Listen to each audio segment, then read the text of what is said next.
was an English teacher and at a school for kids who came from townships, a high school teacher, and I was really desperate to get my kids reading, because for me reading for pleasure is one of the most important things that I can transmit. Reading for pleasure develops not only vocabulary and comprehension, but it develops empathy, it develops imagination, all of these things that are linked to particularly reading fiction. So I had a little book club and I tried really hard to get my kids reading, and some of them took off and read the books that I had, but a lot of them really struggled and they'd be fiddling with their cell phones instead of reading. And because there weren't enough of the right books, the books that really made them want to read, that will make them feel drawn to a book rather than seeing reading as a chore or a vegetable that you know it's good for you but you don't really want to have it. There was a series actually from America that was designed to get Black Americans reading, and my kids loved it, and it dealt with issues like drugs and teenage pregnancy, but in a very real and accessible way. So I said to my kids, we need a South African version, we need a South African series like this. And I spoke to my friend Ros Hayden, now my colleague, and she had a look at the kinds of things that my kids liked, and we talked about the importance of when you see your own self in a book, how powerful it is, how validating in many ways.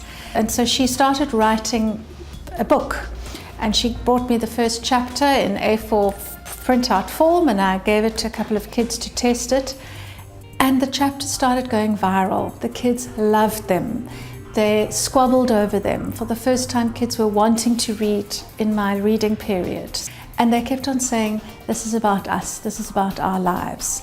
And that is what finally became Broken Promises. That was the first book that we produced. Then there's a whole series now set at this fictional township high school. And again, it reflects the students' lives. But it deals with issues in a natural way. Things come up, like pregnancy, like drugs, like the peer pressure to join gangs.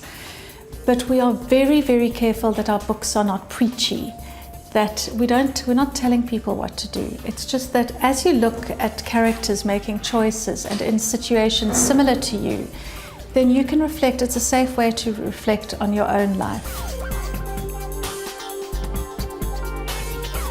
The thing about books is that they're expensive, and it's very hard to get them to all young South Africans all over the country.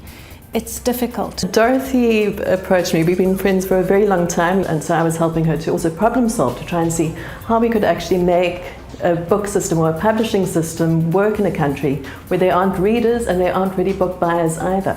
So how do you create a market for something when there isn't really demand?